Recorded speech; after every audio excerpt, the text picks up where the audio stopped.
இன்று உங்களுக்கான கர்த்தருடைய வார்த்தை.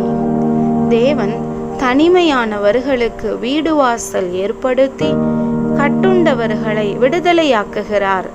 சங்கீதம் 68:6.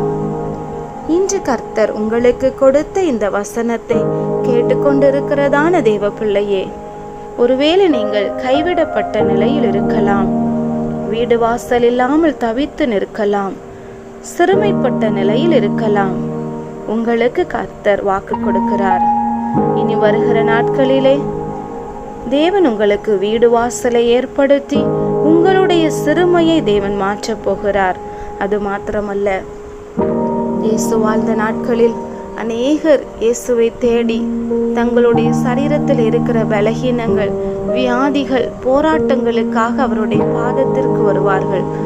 அவர்களுடைய கட்டுகள் எல்லாவற்றையும் தேவன் அறுத்து அவர்களை விடுதலையாக்கினார். 38 வருடமாய் தேவாலயத்திலே கூனியாய் இருந்ததான பெண்ணை தேவன் விடுதலையாக்கினார் என்று நாம் பார்க்கிறோம். இதை கேட்டுக்கொண்டிருக்கிற தேவ பிள்ளையே, உங்கள் வாழ்க்கையிலே நிமிர முடியாமல் கட்டுகள் இருக்கலாம். ஏதோ ஒரு பிரச்சனையிலே நீங்கள் அகப்பட்டு கொண்டு இருக்கலாம். எல்லா கட்டையும் தேவன் அறுத்து உங்களை அநேகருக்கு முன்பதாக நிமிர்ந்து நிற்க வைக்க போகிறார். சத்துருக்களுக்கு முன்பதாக உங்களுடைய கொம்பை உயர்த்த போகிறார்.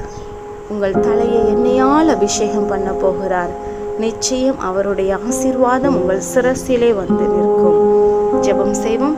பரலோக பிதாவே, இந்த வீடியோவை கேட்டு ஜெபிக்கிற உங்களுடைய பிள்ளைகள் அப்பா, யாரெல்லாம் தனிமையா இருக்கிறார்களோ, வீடு வாசல் இல்லாமல் இருக்கிறார்களோ, அவர்களுக்கு நீர் ஏற்படுத்தி கொடுக்க போகிறதற்காக ஸ்தோத்திரம்.